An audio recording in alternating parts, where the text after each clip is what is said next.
O panoorin natin 'to, Si Boying daw nagkaroon ng sakit, inamin, sakit sa puso at cancer sa dugo, leukemia, Karma na yan, Boying, karma. Physical challenge mo, yung health challenge mo. Ano ba nangyari sa'yo nun? Noong 2023 na diagnose ako sa puso, na kailangan ko ng bypass. Oh, 2023 pa pala diagnose sa puso, kailangan ng bypass. So nagpa-opera ako. Nagkaroon ako ng quintuple bypass. Grabe, 5. Open heart. Oh. 5, grabe, 5 open heart. Grabe ang karma sa buhay mo, Nabuhay ka pa sa pinaggagawa mo, Talagang malakas ka kay kay Satanas. Open heart. At nung pagaling na ako, ay na-diagnose naman ako ng cancer. Leukemia. Wow. Oh, pero mo, pangalawang karma na yan, Pangalawa, cancer. Leukemia, dugo. Naku, cancer yan, Una, sa puso. Sumunod naman, leukemia, cancer, tandaan mo yan, nakadalawa ka na, 2 buhay ka na. Boying, 2 buhay ka na, karmang inabot mo. Cancer ng dugo. Wow. At dito ginamot rin ako. Ako'y sa ilalim ng treatment, cancer treatment sa doktor, dito sa St. Luke's BGC, Global. Anong klaseng treatment ba? Ano yan? Chemotherapy, 2 cycle, tapos total body irradiation. Irradiation. Tapos yung tinatawag na bone marrow transplant. Oh, wow. Ang bone marrow transplant, pag wala ka ng white blood cells, lalagyan ka ng stem cell ng donor para magkaroon ka ng bagong bone marrow. Para palitan yung bone marrow. Oh, papalitan na, pati dugo yan, palit Yan yan. ang pinaka-factory ng dugo. Kaya ang dugo ko ngayon ay hindi na yung dati kong dugo. Ito yung dugo na galing sa aking anak. Oh, so, Oh, kaya pala iba na yung kulay mo, iba na yung dugo mo, Kaya pala, parang paitim ka ng paitim, yung anak mo yung... Anak ko, full match kami. Buti Kaya pala. naka-recover ako at mukhang maganda naman ang prognosis. Ganun ba? Naka-recover? Mukhang maganda. Mukha lang maganda, Cancer yan, Boying, cancer. Habang buhay yan, Habang buhay, cancer yan. Oo, you look good, Thank you. actually. Ah, Ano ba mga symptoms mo nun na... ano yun, nahihilo, medyo matamlay, tapos nadudugo ilong ko doon. Nosebleed? Lagi nagdo-nosebleed, tapos ayaw tumigil. Kasi nga, ang dugo ko pala may problema na. Talaga. Did you at any time think that you were being called by the Lord? Ay, So, hero mo, Ang tindi ng tanong, hindi mo bang, naisip na tinatawag ka na ni Lord? Kasi dalawa ka ng karma, hindi ka pa rin nagbabago, My God, hindi ka malang nagpasalamat sa Panginoon. Nakadalawang buhay ka, Kapal mo talaga.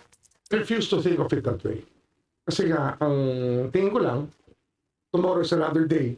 Oh, biro mo, Hindi mo lang nagpasalamat sa Panginoon kasi iniisip niya, tomorrow is another day. Parang yung sometimes we had bend the law. Diba? Sige, pagpatuloy mo yung katarantaduhan mo. Kala mo ba, magtatagal ka na, may cancer ka na, hindi ka pa rin nagbabago. Puro Duterte kung paano kakasuhan, hayop ka talaga. Mag-isip-isip ka na, nakadalawa ka na, pangatlo, wala na, tutuluyan ka ng karma mo. Dapat magbago ka na. Puro kayo Duterte, Duterte. Hayop talaga kayo. Get through the night, mapalipas mo lang ang gabi, pagising mo sa umaga, isang araw na naman yon nabigay sa'yo. Natural. Just live by the day. But did you ever think at that moment that you had a role to play that you had not been playing to the best that you could? Hindi naman, wala naman. Siguro meron talaga sa akin na marahil may iba pa akong gagawin sa mundo. Oh, biro mo, marami siyang gagawin sa mundo. Katulad ng Duterte, kasuhan. Tapos si Tambaloslos, gagawing state witness, ha? Tapos si Saldi, wala na, hindi na inaabol eh. Ha? Lahat ng mga walang hiya sa gobyerno, absuelto sa'yo. Grabe ka talaga, ha? Kaya marami kang gagawin eh. Kaya, di bale, meron pang karma, ha? Tandaan mo yan. Ituloy mo lang yung kalokohan mo, ha? Kaya tuloy-tuloy ang aking paggaling. Pero marami hamon. Tuloy-tuloy yung paggaling mo. Hindi ka nagagaling sa katarantaduan mo. Yung karma mo.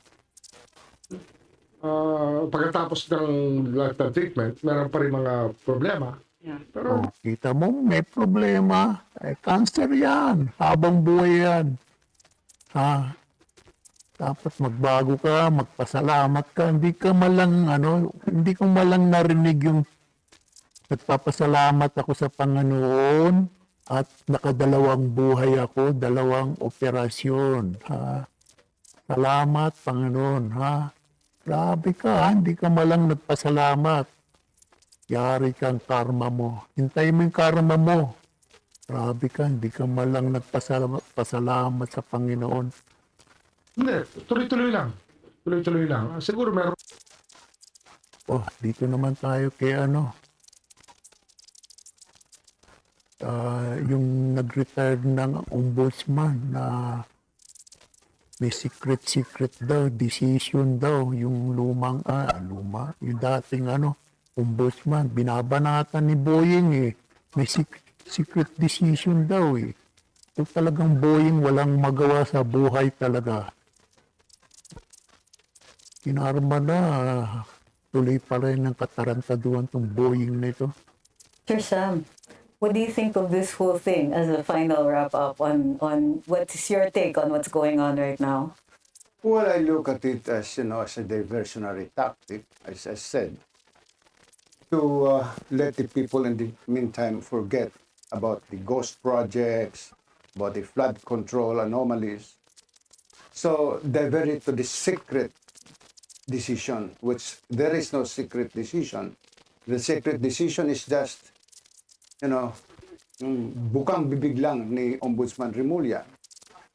Oh, bukang bibig lang kasi nililihis yung investigasyon sa flood control kasi natutumbok na yan si yung Tambaloslos. Papunta na kay Bangag, nililihis nila. Ha? Ayop talagang ombudsman yan. But I would advise Ombudsman Remulla, if you are listening, you would stop conducting press conferences almost every day. Oh. Kasi puro press com tong Boeing net eh. Kahit di pa ombudsman yan, DOJ, puro press com ng inayupak yung kapal talaga ng mukha. Ombudsman ha. Malapit ka na nga eh. Ha? Habang buhay ang cancer mo, tandaan mo yan. Because you will never know what is really happening in the office of the ombudsman. Biro mo, hindi mo alam ang proseso sa isang kaso. Hindi mo alam kung bakit nagkaroon. I do not blame Justice Carpio Morales na hindi niya alam yung motion for reconsideration. Why? Once a motion for reconsideration is filed, the ombudsman is not informed. the Records Division sends that motion for reconsideration together with the records immediately to the handling hearing officer, the one who issued the decision. Unless the hearing officer, his or her director, and his or her assistant ombudsman will tell the ombudsman, doon lang malalaman ng ombudsman. In my case, there are a lot of times when reporters would ask me, Justice, what happened to the motion for reconsideration filed Mr. X? Mayroon ba? So hahanapin ko ngayon yung kaso, I will ask them. Even cases that are filed, hindi alam ng ombudsman yon. Kaya kung minsan nagbumukhang tanga yung ombudsman. Kaya kung wala kang gagawin, press con ka na mag-press con, wala ka talaga maalalaman sa ombudsman kung anong... Now, Oh, kita mo, nagmumukhang tanga talaga yung ombudsman. Puro press con kasi. why is it na sinasabi niya, bakit hindi alam na ibang grupo yung existence ng motion for reconsideration?